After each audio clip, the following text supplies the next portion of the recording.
Good morning, folks. I'm Kate Avey, and you're watching Good Morning Houston. Today, we are covering the latest scoop on the Chipotle lettuce scandal. This fast food company is being charged in federal court with counts of violating the Food and Drug Cosmetic Act by serving tainted food. 4 outbreaks of coronavirus have occurred from 2015 to 2018. We will now hear from Chipotle representatives on the lettuce scandal terrorizing their company.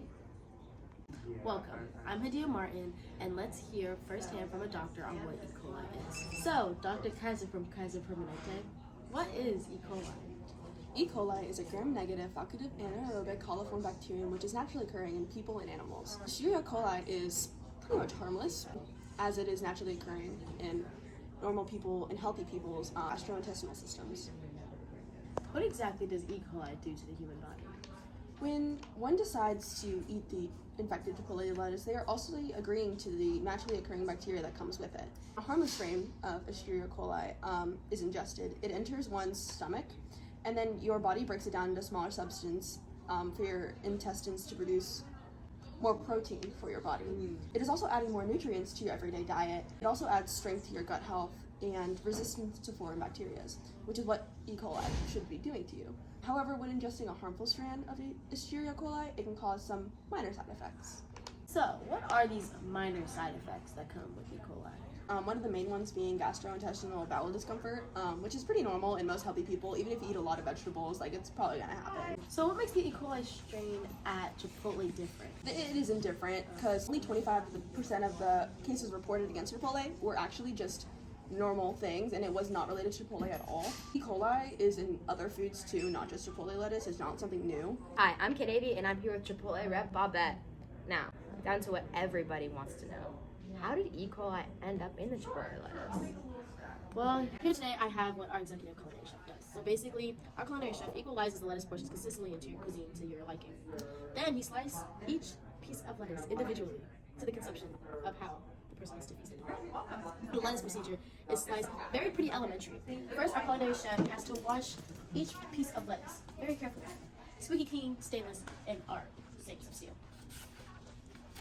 Then they carefully chop every single piece of lettuce freshly and washed, cleans the sharp knife, which is specifically only used for chopping the lettuce. Only with that lettuce, so there's no transmission happening. The lines of this elementary procedure must have fallen into the hands of an elementary school level type of person for this outbreak to happen. Because it caused a massive outbreak just by not cleaning the knife or using something else that was used for a different food. Which is highly improbable because we can only hire people that have a high school diploma. So who is the blame really to be put on here? Our Chipotle family is always right, and we love every single one of our customers. But to answer your question, honestly, I believe that this main outbreak came from our suppliers, because I know all of our employees are trained to know what they're doing. So it is the suppliers where this whole outbreak started out with. It does seem like you have a very cleanly sanitation process, but it just leaves me to wonder how the E. coli would end up in the lettuce. I mean, since it is naturally occurring. It's naturally occurring, so it was there anyways. So it all could have just came from our supplier. So what happens when lettuce arrives at Chipotle? Our company has been very dedicated to sourcing fresh ingredients since 1994. We source from small local farmers across the country and ensuring only the best for our customers. Once the lettuce arrives, it is quickly transported to the fridge and sanitized. The cause of the outbreak of E. coli is not due to the fact that the lettuce was left out, which is a common misconception in the public. Vegetables also do not cross meat during the preparation process. The outbreak of E. coli is beyond the source control. A truly eye-opening statement. Now, from Brian Nickel, Chipotle CEO.